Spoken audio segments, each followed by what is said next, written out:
Hello and welcome back to Politically Incorrect. I'm Tom Christiano.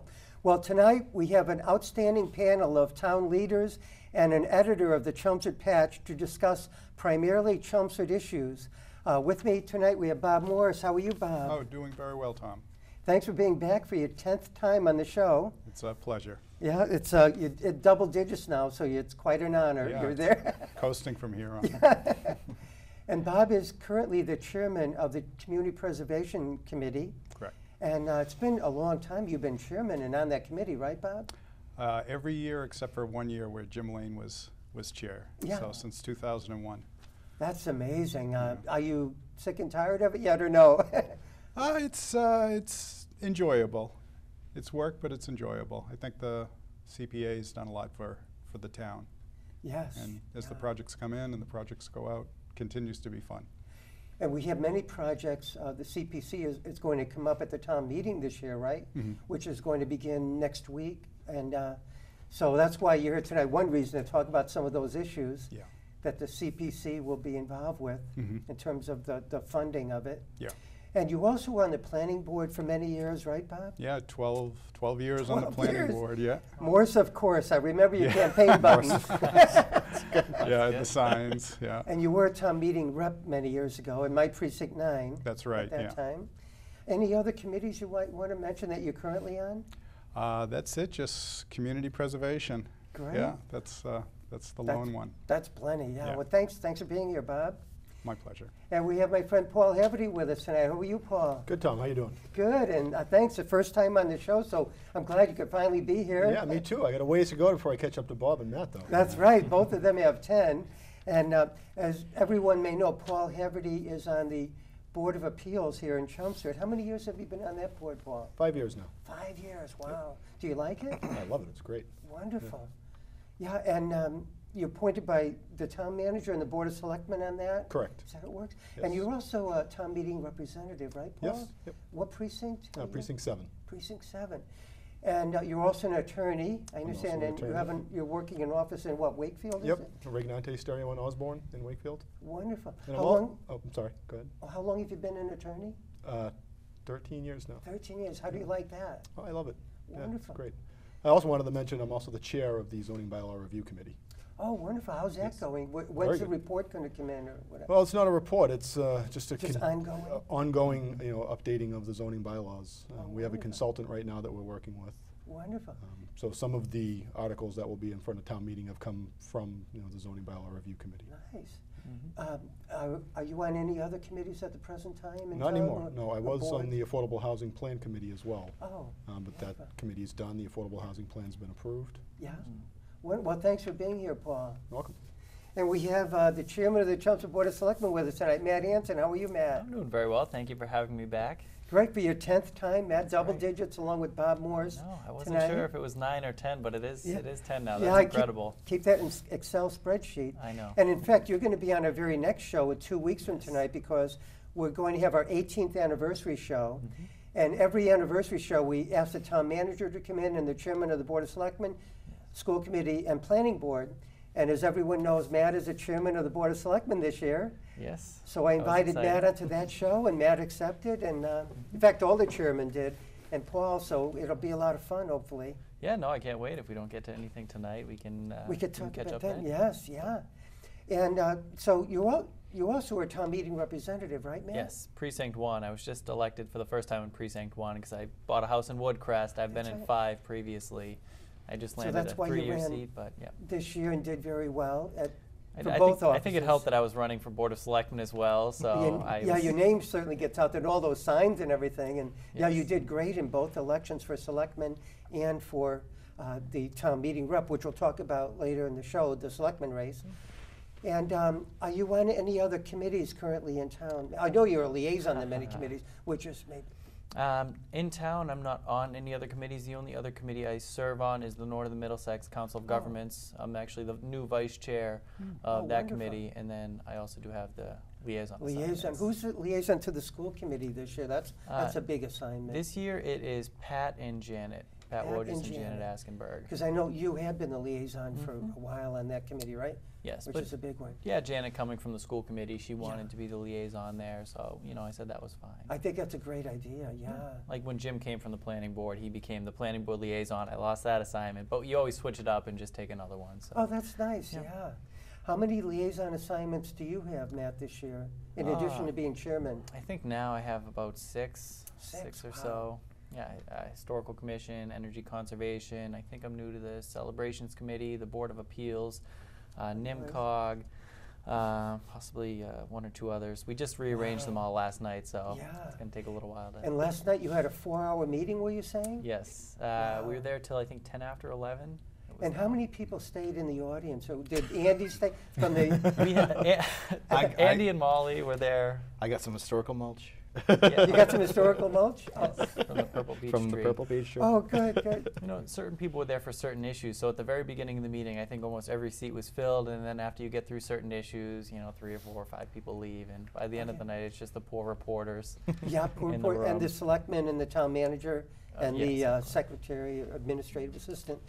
Speaking of the beech tree, has anything been decided about what we're going to do with that stump yet and the Boston Chelmsford Common? Yes, the tree committee came in front of us last night actually, and they have decided, they did a poll, they're going to actually cut the stump down, because apparently if you leave it in the ground it doesn't last that long. Oh. They're going to pay someone, I think, to cut it up and carve it into a bench of sorts. They'll Yeah. lay some stone out in the current spot, leave the bench there during the summer and pull it in the winter so it will last longer. Great. And it'll be a bench. And they are, we allowed them to set up sort of a pricing scheme for how they're going to sell all of the wood they have in storage over at the DPW facility. So if anyone's Wonderful. interested in using any of that wood, you can contact the town's tree committee, tell them how much you want, and they will sell it to you. But if you are going to take that wood and create something out of it and donate it back to the town, you can get the wood for free. Wonderful. But that seems like a large stump to make one bench, right, Matt? Yes. Because it's pretty tall or whatever, but maybe Maybe if they maybe have they'll extra, use that leftover wood too, as you said. Maybe they'll be selling some of that too to make other things. I don't know. Probably. Either that or that's going to be a big bench. But I think that's a great idea, though, especially to take it in for the winters so it doesn't deteriorate so quickly, especially wood. Yeah. Also, you have some big news tonight, Matt, that you just Yes. passed your real estate exam yesterday. And do you want to Yes, mention I what you're passed doing? yesterday. It was a little nerve-wracking. I'm going to be working for Ready Real Estate. Yeah. But it really was nerve-wracking because you finish the test and you go out to find out if you passed. And there was the gentleman sitting on the computer there. And he's like, oh, yeah, just have a seat. And he was working on some other stuff. So I waited there for 10 minutes not knowing if I passed or not. Then he's like, oh, Matt, you passed. And I was like, Yeah. he couldn't have told me that. Told me that Yeah. 10 minutes ago.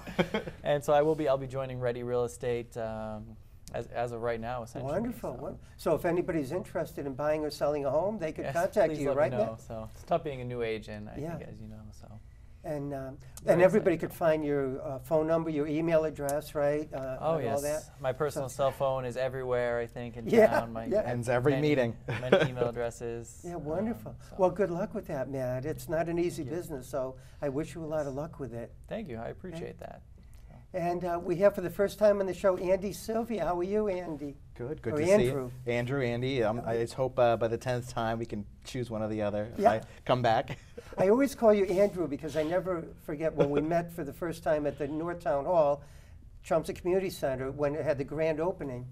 And I asked you, you were the editor then of the Chelmsford Patch, a new editor. I said, what do you prefer to be called, Andrew or Andy? And I think you might have said Andrew, you kind of preferred. So ever since then, I usually call you Andrew. Yeah. And for some, I'm still the same way. I try not to call you Carmen anymore. Right, So right. I'm so used to that. Yeah. No, it's Tom now. right. Yeah, Andrew is one of the few people who didn't know me as Tom for many, many years and had a hard time making that transition. So this is your first time on the show, and as everybody knows, you're the editor of the Chelmsford Patch and the Westford Patch, right? Yep. How long do you think that's going to go on? Where you're going to be editing both? That's not up to me. I love both towns, so I've been the editor of the Western Patch for 2 years now, almost 3 in May, and I started here in Chelmsford, as you know, in August. So it's both towns are great. I love my job. Love these communities. Wonderful, wonderful. And you don't mind attending 4-hour meetings sometimes? It's part of the job. Yeah. Well, we have our town meeting coming up next Monday and then Thursday, and probably the following Monday. It looks like it's going to be a very long town meeting, so get ready for more long meetings. Trust me, the Springtown meeting in Westford this year, I believe, was 7 hours, 8 hours. So I'm used to it. Oh, good. Wow. When do they start? In it was one day? Yeah, one day. That I long? believe it was 11 a.m. It was almost last fall they stopped at around 5, but this year they just want to get through it. What's it, on a Saturday, Andrew? It was on a Saturday. On a yeah. Saturday, yeah. Yeah, thank God we have representative town meeting. I remember the old days when it was open town meeting. Matt's too young for that probably, but that wasn't a good way to run a town. I think you have people coming in just with their own issue. They all go into, at that time it was McCarthy School Gym or whatever, and they vote on their issue and then leave shortly thereafter. It's just not a good way, I think, to run. Plus, we have representatives from throughout the town now, and generally they're informed on the issues, so I think it works out very well. But before we talk about the local issues, I thought we'd talk a little bit, if anybody wants to, about the Boston Marathon bombing, which occurred just about 1 week ago. And there's going to be a fundraiser for Jeff Bauman. As everyone in Chelmsford probably knows, Jeff Bauman lives here in Chelmsford, and he was severely injured at the bombing. So there's many fundraisers for him, and a big one's coming up here in Chelmsford at the Radisson Hotel on Friday, May 10th, starting at 7 p.m. The tickets are $15 at the door, and there's going to be raffles, silent auction items, and many other things to help raise funds for Jeff. And he's going to need a lot for the rehabilitation and for his prosthetics, et cetera.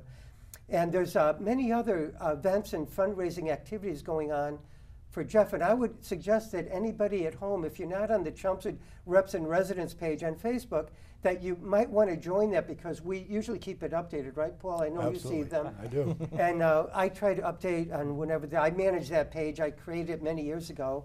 And we have about 550 Chelmsford people on that at the moment. So I didn't know anyway. there were that many reps. Oh, no. That must be the residents who are Oh, yes. and residents. Yes, and you don't even have to live in Chelmsford to be on there. If you have an interest in Chelmsford, say you lived in Chelmsford now, but you live in Florida now, but you want to keep up with what's going on, you're welcome to join that. So there's no requirement that you have to even be a resident of I Chelmsford. will say, when I first joined, I was wondering whether or not it was kosher, because I wasn't a rep. Yeah. But you're a resident. But now, well, I was a resident, and now I'm both. So, Right, yeah. So I can join twice. Yes, yeah. But it's open to everybody, and I encourage everyone to join that has an interest, legitimate interest in Chelmsford, Mass. I do get a lot of requests in all of my groups. I have about 4 groups that I started on Facebook. And a lot of times you have scammers trying to get into your groups, like from Great Britain particularly and other places. And you just have to review them and see why do they want to be on that group. And if it looks like it's a scammer, somebody just wants to take advantage of people or whatever, I just don't allow them on the group. So it helps keep it very safe and that kind of thing.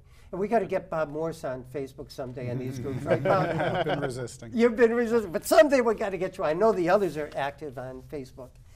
And so I was wondering if there's any comments, you may not have any, about the Boston bombing and what happened in the aftermath, finding them in Watertown, the shootouts, anything about the Boston Marathon bombing. Any comments at all?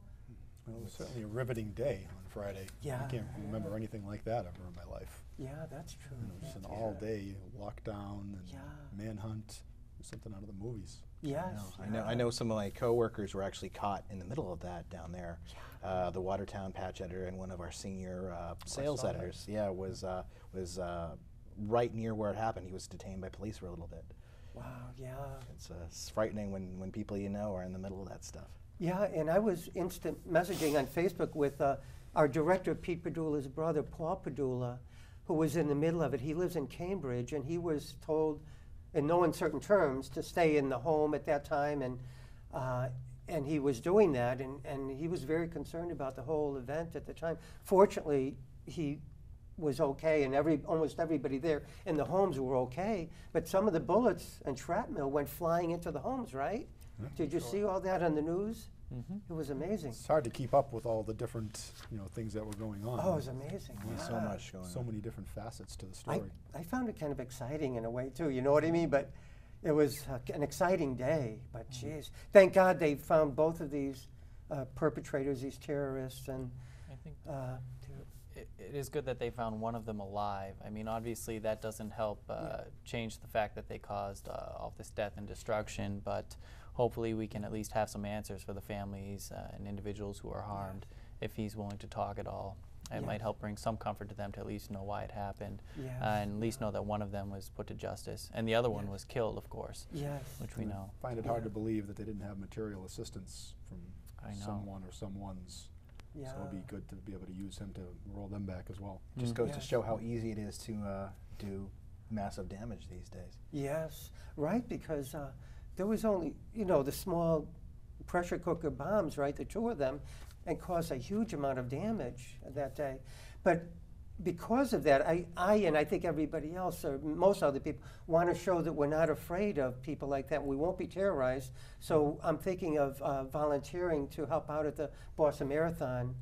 I already tried to with the Medical Reserve Corps, of which I'm a member, and they aren't sending a group next year to that. But I'll maybe volunteer in some other way, because why? That's what the terrorists want to do. They want to terrorize people so they don't live their normal lives, so they're afraid to do anything. Right. And I want to show them that they aren't going to terrorize me, or hopefully none of us. I hope. The medical director for the marathon is the head athletic trainer at my wife's school. My wife's a professor at LaSalle College in Newton.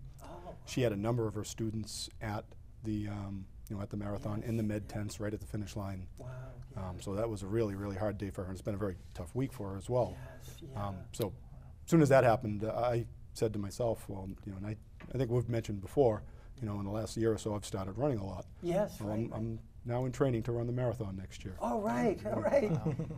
I wish I could. Not sure I can get to that point. I mean, I never thought I'd run a marathon, but it'd be what better incentive than to show them? I would love to be able to do it. I would bike it very easily, but running is a different story. With my calves. I noticed running, they do quite a job on my calves. I was just jogging a little bit this morning because it was raining, and but I would love to do that. So hopefully next year there will be a lot of people, running the marathon, maybe twice as many as we had this year. I don't know. I think we're going to see a real surge in the number of people doing it. I hope so. People want to make a statement, and that's a great way to do it. Yes. Are there any other comments about the event? Well, that would be a fitting end to an incredible roller coaster of a week, is knowing that there's going to be a bigger and better marathon at the end of it. But what an event that just touched everybody and came and touched our community in the most sensitive, intimate way there. Just a member of our community being so critically injured, and the community really pulling together and supporting him. There was a candlelight vigil on last Wednesday, and which went wonderfully. And there's photos on Facebook about that and elsewhere. And it went very well. And there's going to be more charity fundraising events to help pay for his injuries. And he's going to need it, because this isn't just a one-time thing. He's going to have to deal with it the rest of his life. I think it's great that the community is all coming together to try to help out one of their own. Yes, I do too. And as everyone probably knows, Jeff Bauman from Chelmsford was instrumental in identifying these bombers from his hospital bed, that's amazing. writing notes. Which, so to me, he's a hero, and he did a wonderful thing, and the courage. And I've been following, his postings on Facebook and putting them on the Reps and Residents page. But his spirits seemed to be very good. He had pictures taken with some actors and sports stars and everything, and he's smiling and he wrote himself. He says, "I'm doing great. I'm just chilling with my friends," things like that. I don't know if you saw that on Facebook, but he's doing great. And thank you, Jeff, for all that you're doing here. Hopefully you'll see it in a week or two when you get home. But thank you for all that you're doing, and well, hopefully next year will be great, and we'll have better news next year after the marathon. But I thought we could maybe quickly talk about the election that we had recently, because a person who won that election is with us tonight, Matt Hanson. The rising star. The rising star, and there were 5 candidates for the Board of Selectmen, and Matt topped the ticket with 2,085 votes. And Janet Askenberg also was elected to the Board of Selectmen with 1,700 votes. And so there were 5 candidates. It was very competitive this year, and I wondered if we could start with Matt. Do you have any comments about the election, Matt, or what you think of the whole thing? It was a great election. It was long. It was exciting. There was like you said, 5 candidates. I think a lot of people really didn't know what was going to happen on election day. I know a lot of the time people have their ideas, oh, these 2 people are definitely going to win this and that. But a lot of people I talked to didn't really know. I didn't know personally. I was just as surprised as everyone else on election night. Very relieved that night. But I thought the whole campaign went very well. We had a lot of very cordial debates. All the candidates did very well in their particular area on what their issues were. So I'm just very thankful for all the members of the community who came out and supported me for a second term. Like I say, it was a little easier the first time running. You can sort of explain why you want to be on the board, but when you run the second time, it's a completely different situation where you're defending your votes and explaining why you did what you did and what you can do moving forward. So it was a different campaign for me this time, but very much enjoyed the campaign, and I'm glad to be back. And it's wonderful that my fellow board members elected me as the chairman this year after serving 2 years as the vice chair. So I'm able to sort of step up my role on the board and help the town out even more now. I'm really enjoying it. Wonderful. And I think you're doing a very nice job as chairman of the Board of Selectmen, Matt. Thank You know, I like the way you're polite to everybody that comes to the podium or the microphone to speak. You're polite to your fellow board members. You give them an opportunity to speak. You run the meetings, it seems to me, efficiently. So I really appreciate that. And so for only, what, 24 years old, Matt? Yes. So rising star, that's what the Lower Sun calls them. So we'll see. Do you have political ambitions beyond this, Matt, or we'll just keep that quiet for now? Well, I mean, obviously, you know, being this young, there's a lot of potential opportunities in my future, and I'm certainly open to those. So we'll see where things take me. I think I have time on my side. I very much enjoy being a member of the Board of Selectmen. I'm not sure if I said it during the campaign, but I wish I could just do that full time. It's almost a shame I have to do other work during the day, because I just do enjoy my selectman work so much and working with the residents in the town.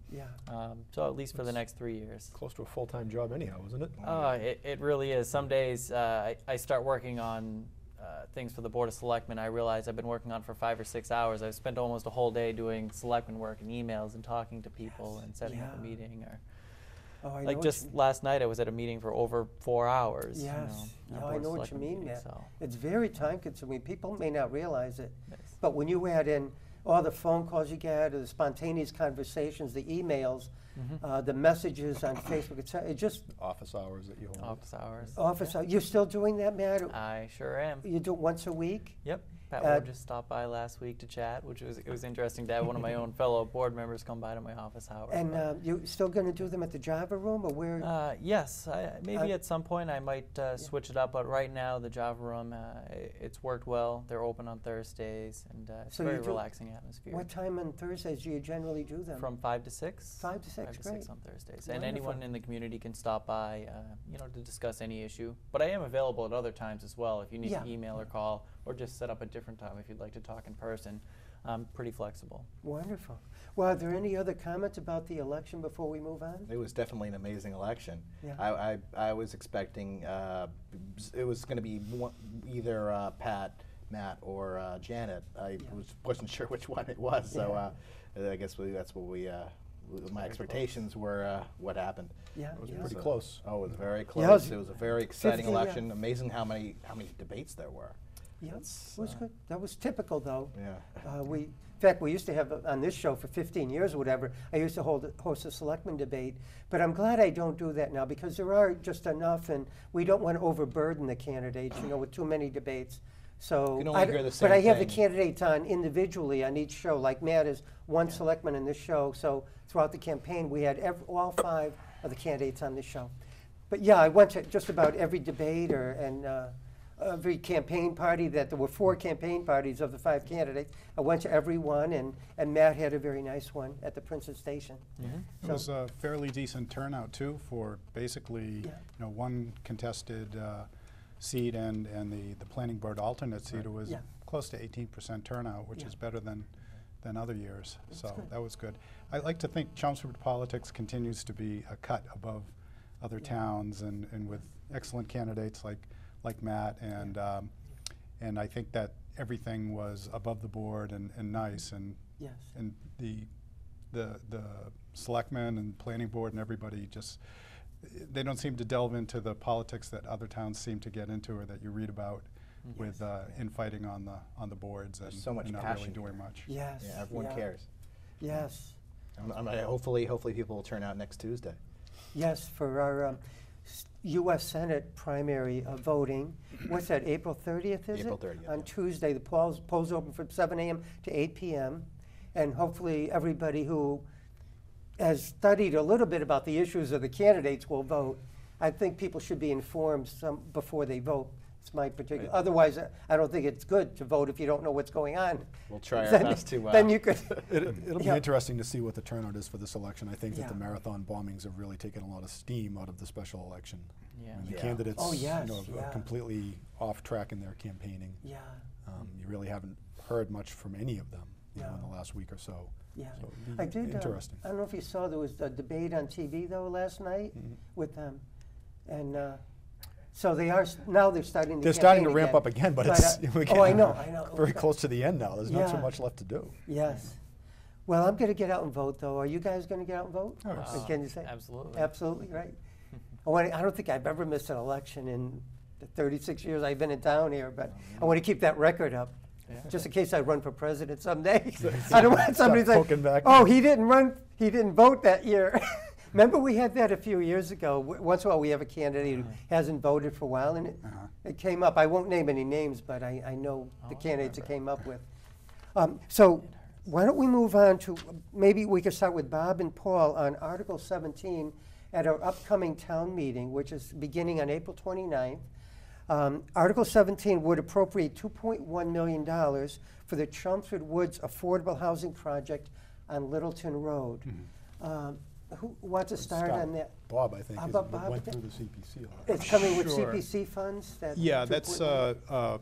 David Hedison is driving that project, as all previous affordable housing projects, and that is a concept of he has a group called Choice, and then there's another group involved. I'm sorry, the name escapes me, but overall it's a $31 million project that would build 115 units of truly affordable housing on a site on Littleton Road. So right now there's, I think there's like 9 units. It's almost like motel style housing in back, and then there's the a storefront in front, Jean's Flatbread Cafe, and then some vacant storefronts. So it's a terrifically underutilized site. There's quite a bit of space in back, and it's a good location for the housing. It's will be a great project, and it will cost the townspeople actually just a fraction of the total cost, because David's doing the usual thing of taking sort of seed money, in this case the $2.1 million provided by the CPC, and going and getting grants and loans and guarantees from all over the place. State and federal. Yeah, state, federal. Yeah. And my understanding is, the sort of grants that he's getting, it has to be the local participation involvement, which is why he had to go and request the CPC funds. He wouldn't be able to get the state and federal financing, which is the bulk of what's going on, without getting the local participation. I see. Yes.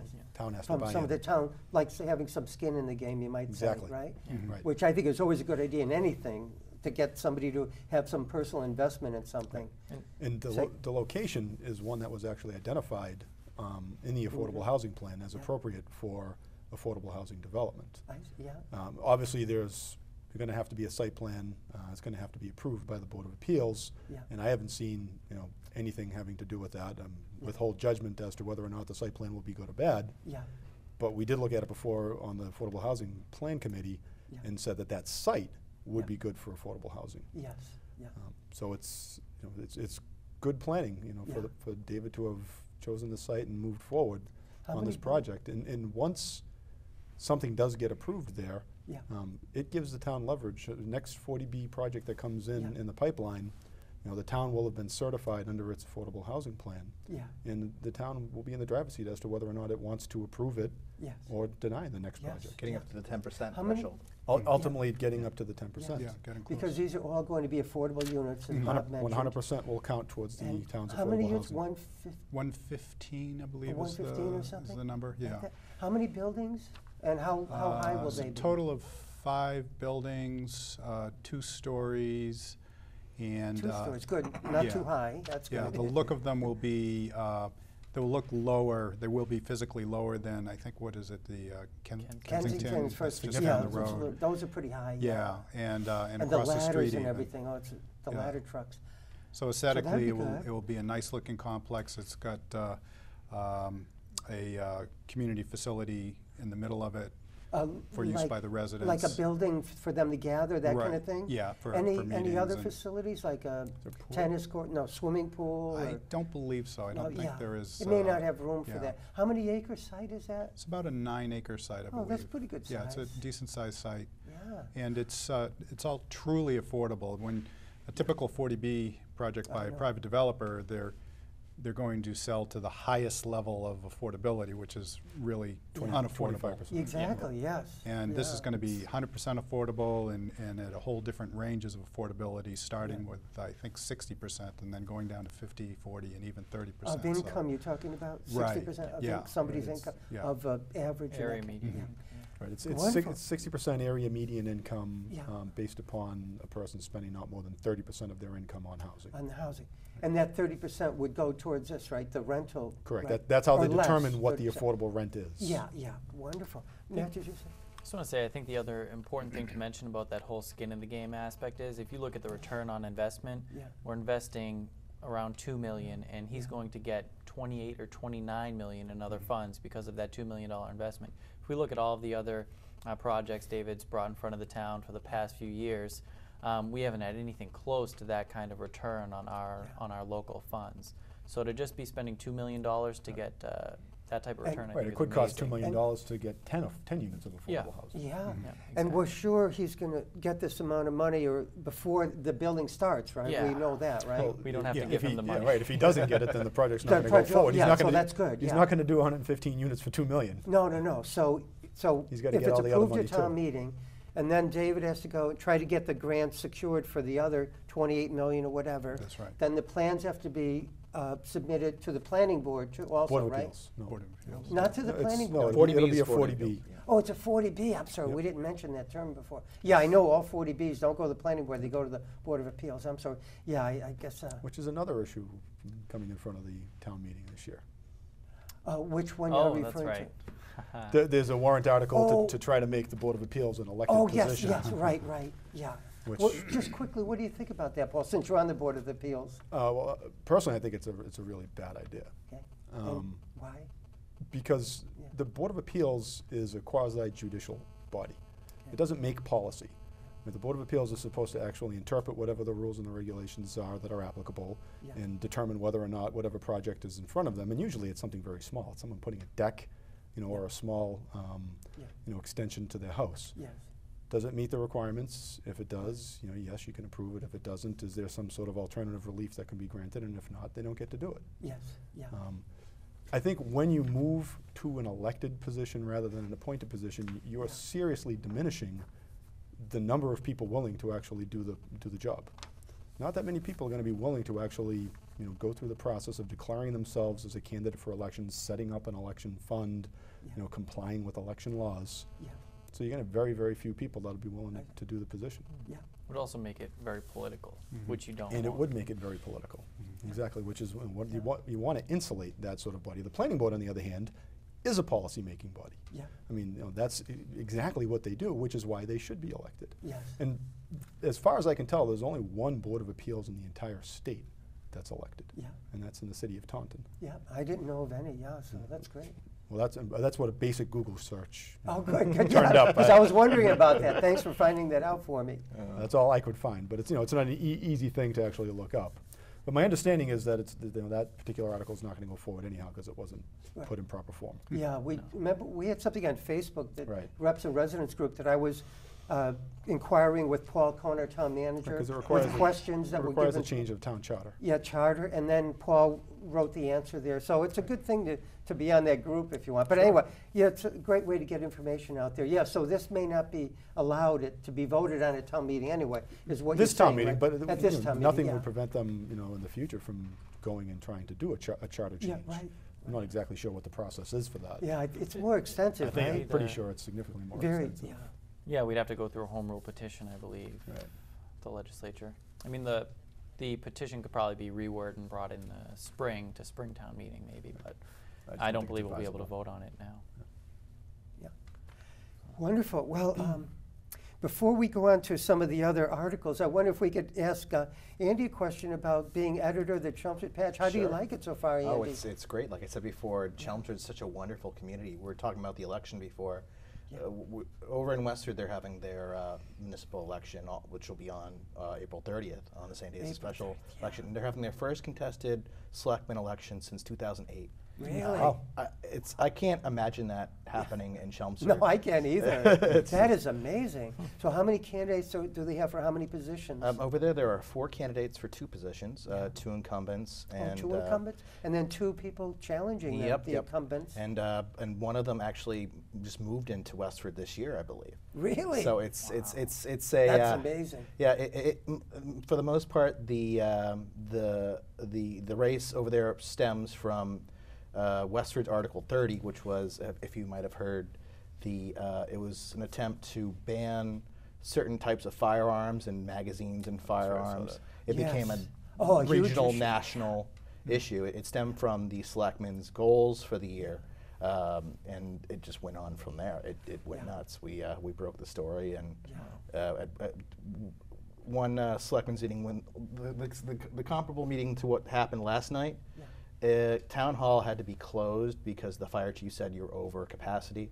When they had that meeting, Yes. 300 people were there. Yes. Yeah, that was amazing. Recommendations, yeah. Did they ever settle that issue? That article was actually not placed on the warrant. Okay. There was a citizens petition comparable to that, but that was never accepted, I see. and they closed the warrant without a recommendation and without having the citizens petition. So it remains to be seen whether or not that issue will come back, but that wasn't voted on at town meeting. I see, wonderful. Are there too many hours involved for you to edit both the Westford and Chelmsford patches? It's definitely changed things. I mean, when I was doing just Westford, I would be at every meeting, every selectmen's meeting, every school committee meeting. Now it's tough. The selectmen and the school committee and all these committees meet at the exact same time in both towns, Oh, and So sometimes you have to come to Chelmsford. yeah. I was last night. Yeah, You were. it's it's a different media landscape. Molly Loftman and Grant Welker are both excellent journalists. Over in Westford, things are a little bit more scarce. There's another there's the Westford Eagle, but and there's a different feel to it. Oh, yeah. Yeah. Well, do your supervisors know that you're handling both towns and that it may be better for you if you just had one town? Who was your supervisor? That's up to them. Where does your supervisor reside? What state? We're all in Massachusetts. There's about 850 patches nationwide, and about 850 now. Wow. about 80 or so here in Massachusetts. Wow. Here there's one in Tewksbury, one in Wilmington. Well, There's that's one okay, in yeah. Nashua. Yeah, all over the place. I know. All over the place. And in fact, aren't you owned by AOL and Ariana Huffington? Didn't you the patch combine with her media group, Ariana Huffington from the Huffington Post? I don't believe so. The Huffington Post is owned by AOL, and we are too, but we're separate entities. Actually, one time I had a piece in the Huffington Post, but other than that. Oh, good, good. So you basically have editorial control. Does anybody ever bother you as to what you write up or how you write or anything like that? I try to be as neutral as possible. Yeah. Obviously there's a terms of use at the bottom of our page. It's part of my job to enforce that. Yeah. Just writing whatever people in town want to read about, and also we're here for anyone who wants to share their own news, like with your group, the Reps and Residents. We also are always looking for people to submit their own content. Yes, I've submitted many photographs to you, right? I'm You- trying you to get the submit- patch you submit to this show. Yeah, I submit the show every week. Every time we do a show, I post the video link to it and the photograph from the show. I also submit many photographs to you, but I've made suggestions to the patch, but you on how to improve that and try to get the latest set of photographs put on top the way Facebook does.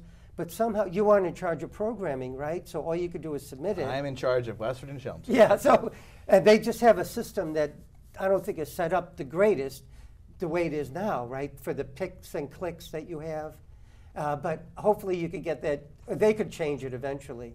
Well, they're always working on new things, and yeah. once I hear new things, I'll let you know. Wonderful, wonderful. Yeah, very lively comments section too. Oh yes. Oh it's, yeah, very. We have a lot of our articles come from people from all over the state, sometimes even all over the country. So you get a lot of different opinions. Wonderful. Well, thanks, Andrew. No problem. Matt, I wonder if we could start the next one with you about Article 19, which would appropriate $18.12 million to enter into an energy management performance contract with Johnson Controls. Yes.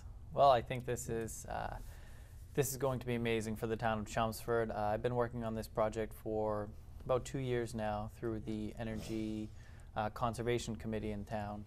And what we're going to be doing basically is we signed an agreement with Johnson Controls, and they're going to be putting about $18 million worth of improvements into our town facilities, new HVA systems, air handling units, lighting, LED street lighting, state-of-the-art throughout the whole town, Yeah. solar panels on all of our town schools, new DBW facility, and all of the $18 million bond is going to be paid off through the reduction in energy use, through our All of energy it? savings, Yep. the entire $18 million. So if we were to just try and do this project by bits and pieces through the capital, which, you know, our town's capital is $2.5 million a year for the entire town, you'd never be able to get all this work done. Yeah. Whose idea was it? Johnson Controls or the town's? It was the town's. Well, the state made an amendment to state law, I think 4 or 5 years ago, allowing cities and towns to enter into this type of agreement. The idea of an energy services contract, I believe, has been around since the late 80s is when they first started doing them. But Massachusetts, I believe, just adopted it a few years ago, and we've been working on it through the Energy Conservation Committee for 3 years to get it sort of up and running. Assess all of our town buildings and see what we could put into our contract, essentially in the RFP, telling Johnson Controls or all the companies that bid what we would like them to do. And it's their job to tell us how they can get that all done without costing us any money. Yeah. And So the Board of Selectmen, did you approve it last night? Did we you did. recommend it? We And the did. Finance Committee, did they recommend it? at They probably did. one of their last meetings, maybe you could check the Oh, book. I don't know if it's in there yet. At one of their last meetings, they hadn't voted on that. They took 3 or 4 articles that they wanted a little more Okay. information on. It's Oh, right, I've this been says working. recommendation at town meeting for the Finance Committee. Okay. Yeah. I mean, I've been working on this project for a long time, so I know a lot of the details. But anytime you say $18 million, you know, they had a lot of questions they asked. Yeah. And they're just taking a little time to make sure they have their heads fully wrapped around it before they vote on it, which I completely respect. But if it seems like it would, the savings would pay for the bond, as you were saying, right? But in addition to the savings of money, we'd be using a lot less energy during this period, right? And isn't that much better for the environment? Don't we It's- all want to be environmentally friendly It's much for future better. generations? I mean, The one quote which I really liked was, "This is equivalent to planting a 481-acre forest in Chelmsford," as far as like the carbon reduction through the reduction in energy and natural gas usage. So that means we can chop down Oak Hill now? Yes. Nope, that's also going to be into conservation, which everyone should be very happy about. Yeah. We voted on that last night on the Board of Selectmen to Have it go to recommend conservation. that it goes to great. conservation. But for what else was I going to say about the ESCO there? Oh, essentially 100% of Chelmsford's municipal energy usage will be from completely renewable sources now. The entire town of municipal side of the town of Chelmsford, the Will be schools, from municipal completely buildings. renewable. That's wonderful. Yes. We'll be probably one of the most advanced communities out of, what, 351 You'd be, towns and cities. you'd be surprised. In Westford, it's about nearly at 100. And also, right on the Westford-Chelmsford line is the largest privately owned solar plant in Massachusetts. So more and more communities are going Chelmsford route. That's Westford that owns that solar? No, it's a private company. Private company. But it's right on the And Westford what do they do? Chelmsford. Sell the energy from that solar? Yep. Where is that located? It's right on Groton Road. Just off Groton Oh, Road. wonderful. So Yeah, thanks. right near the border. Wonderful. Thanks, Matt. Any comments about this before we move on? Have other towns done this? Lowell, most recently, Lowell just did one that was over $20 million. Same thing, bonded over 20 years. They chose Amoresco. Amoresco also bid. They were, I think, very close. The Energy Conservation Committee ended up going with Johnson Controls in our case, but Amoresco is doing one for the city of Lowell for all of their buildings for over $20 million. Wonderful. Well, it sounds great. Great idea. Yeah. And the good thing is that the energy savings are guaranteed by Johnson Controls. So as long as we keep up our maintenance, if in any one given year we don't receive the savings we should have, they have to cut us a check.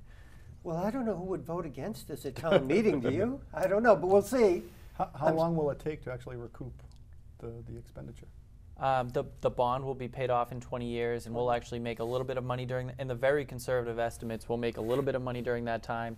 And some of these things we'll be adding to the town will last more than 20 years. The solar panels in particular, at the end of the 20 years, if the solar panels last an extra 5 or 10 or 15 years, we'll be making $400,000 a year approximately off the solar panels that we didn't have to pay for. Yeah, great. Did you say street lighting was going to be replaced? Yes, complete LED street lighting.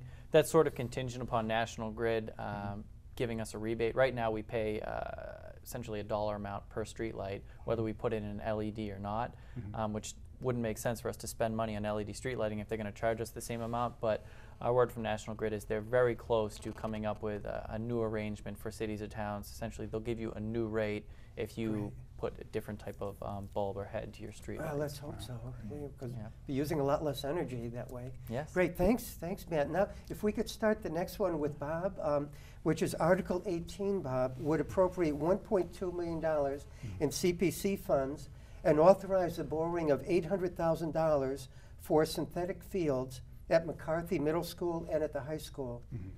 Bob, could you tell us a little about that? Sure. So everybody always asks the question, what does CPC and open space and historic preservation and affordable housing have to do with synthetic turf fields? Yeah. And the answer is during the last summer, the legislature modified the overriding bylaw that governs the CPC, and it allowed the use of CPC money for recreational uses that were on fields that were not originally purchased with CPC funds. So you could always use CPC for recreation, but you had to have bought the land that the recreation's occurring on with CPC funds. Yes. And that wasn't the case for any properties in any of the open space properties in Chelmsford. So so they changed it so any municipally owned property you can now use CPC money for recreational uses. Yeah. There's a specific part of it though that says you can't use CPC monies for acquiring synthetic turf fields. Right. And what that really means is you can't actually buy the turf itself using CPC money. But that's really just a small part of the overall cost of the project. Yeah. It's the preparation of the surface, putting in the drainage, putting in track fields. Yeah, the track is a separate part of it, but a lot of parts of it, most of the cost is not the actual purchase of the synthetic track surface, so field surface. So they came, the synthetic field committee came to us asking for $1.2 million. There's also going to be proposed $800,000 of bond money from the town.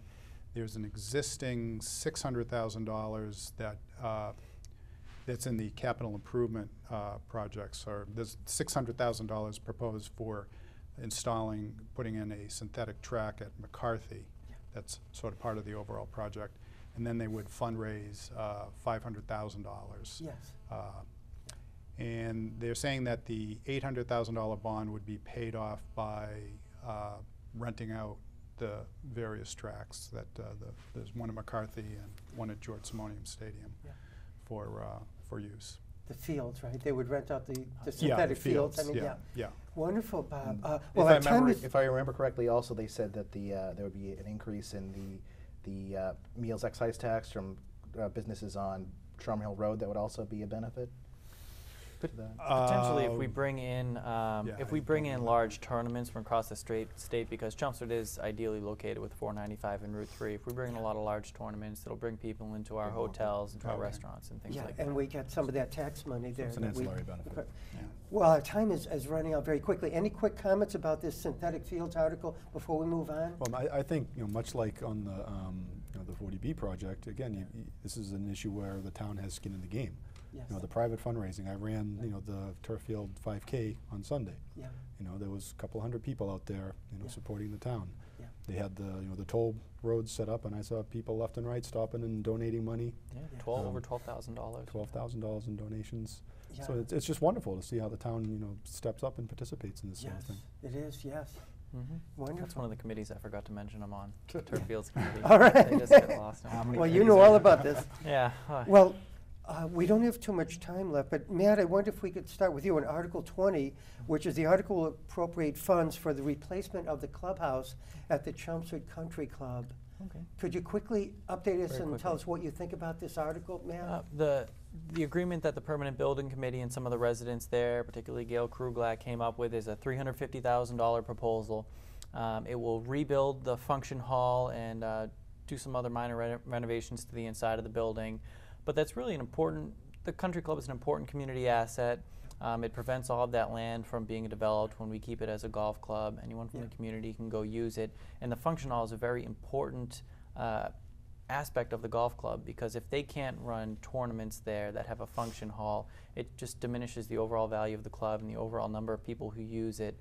And it'd be very hard to continue to maintain it as a golf club if they didn't have the function hall on the facility there. Yes. So I think it's a smart move to go ahead and do this, and we're going to be funding it without asking the taxpayers for any additional money and without asking the golf course to pick up the tab, because they don't really have it in their budget. They don't make a lot of money. Yeah. They don't really make any money. All of the money from the golf club goes back into maintaining the course, and then the management company takes a small fee. So we had some insurance reimbursements this year and a few other insurance funds. So we're going to be taking that line item and switching it over to pay that $350,000 if town meeting approves it.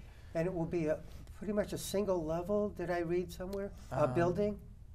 Single level? Or and then yeah, maybe I believe something so. else is? Essentially, I believe the downstairs is still there, so they're going to be putting the function hall on one level. They're going to make it ADA accessible. Great. And they're going to put a deck on the side closer to the first green rather than out behind the building. Wonderful. Yeah. Well, that sounds great. Any quick comments about that before we move on? I know Paul's a town meeting rep. Yeah, no, I think it's a great idea. Yeah. Again, it's an important piece of the Chelmsford community. I agree. Yeah, I'm a town meeting rep as well, and I plan to be voting for that as well. It's a big part of the neighborhood there too. A lot of people in the neighborhood go there. Yeah. Another thing that many people have been waiting for and working on for many years is the dog park. And there's an article at the town meeting this year, Article 23, which would transfer some land on Richardson Road for use for this dog park facilities. Any comments on that? What do you all think of that? I think it's a great idea. I know that Vivian Merrill is the chair of that committee, and she's been working very hard to find an appropriate site in town for a dog park. So yes. To me, it sounds like they found one. I know the DPW has to completely move out of the facility. It's previously was used for the salt storage and the DPW yard, and now that they're moving over to their new facility, then it will be a good property for that use. I hope it's approved. I hope so. I think one good thing to mention real quick, though, is a few people may have been concerned that, oh, this is a large parcel, it has a lot of potential. The good thing about putting the dog park there is the town will still own the parcel. So if in the future we did need to use that parcel for anything, put a school there or something else, we could move the dog park somewhere else, and we would still own that property. It doesn't cost a lot of money to set up the dog park. You know, you need to fence it in and make sure it's all level and whatnot. But we still will own the parcel.